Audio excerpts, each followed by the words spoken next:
So I just started working on a case that I thought might be of interest to you.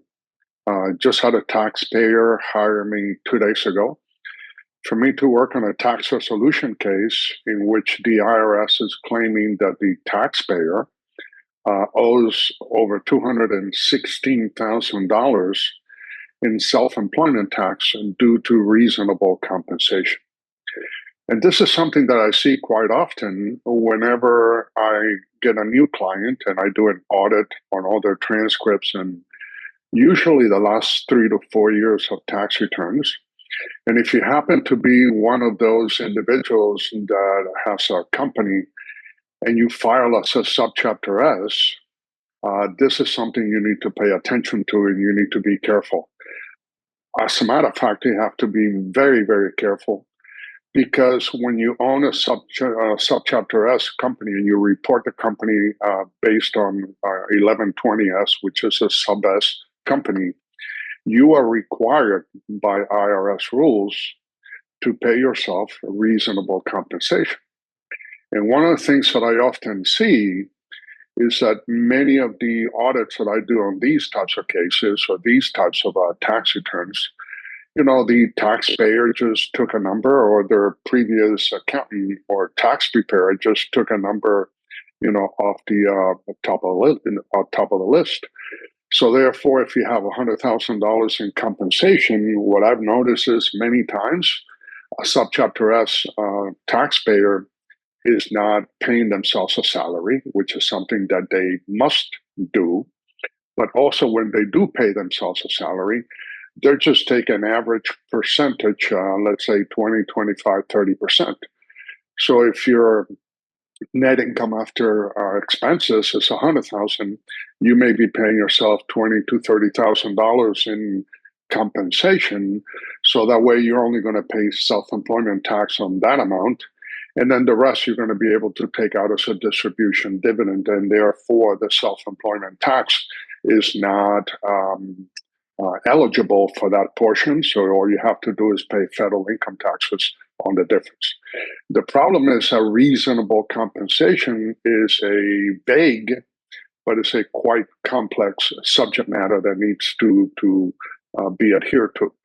Number one, if you happen to be self-employed and you file as a sub S, and you wear different hats in your company, let's say you do administration, you do marketing, you handle sales, you may even handle inventory because there may only be 3, 4 employees in the company, including yourself.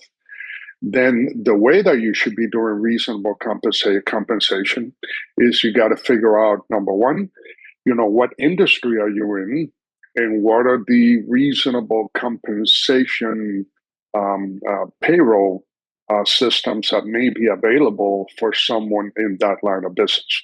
Manufacturing may be totally different than sales.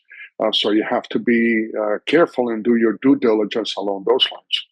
The next thing is what percentage of your day do you spend in working with inventory or doing administration work or doing sales or actually doing marketing.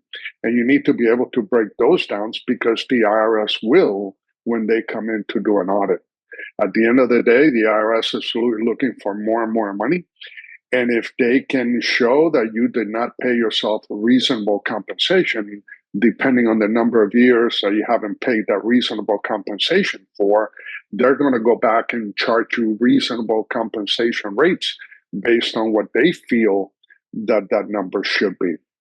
So therefore, if you do your due diligence when it comes to reasonable compensation and you're able to identify the hours and the time and the percentages that you spend in the different areas of running your business, and then you have an idea as to what the reasonable compensation is for someone in the similar position that you are in your business, then obviously that should give you ammunition for you to go back to the IRS, or when you hire someone like me to represent you, instead of just going in flying blindfolded, I can build a strong argument based on what the industry is saying, what the industry numbers are, and then break down the percentages. So at least the IRS agent or the revenue officer understands that we just didn't pick a number, out of the sky to provide a 20 to 30% reasonable compensation on 100,000 of net income. So it's important that you pay attention to that, because in this case, the IRS is going back 6 years for reasonable compensation, and they want their money. So now I'm downloading all the transcripts for the taxpayer. I just got a power of attorney signed. So this is the case that just came to my attention 2 days ago. So as soon as that power of attorney is approved by the IRS, then I'm going to be able to start doing my due diligence and see what we can do on behalf of that taxpayer. So you're always going to have, remember, you always want to have leverage, and you want to have the backup documentation to be able to represent yourself, or have someone of the type of work that I do represent you in your business in front of the IRS. So if you have any additional questions, please feel free to reach out.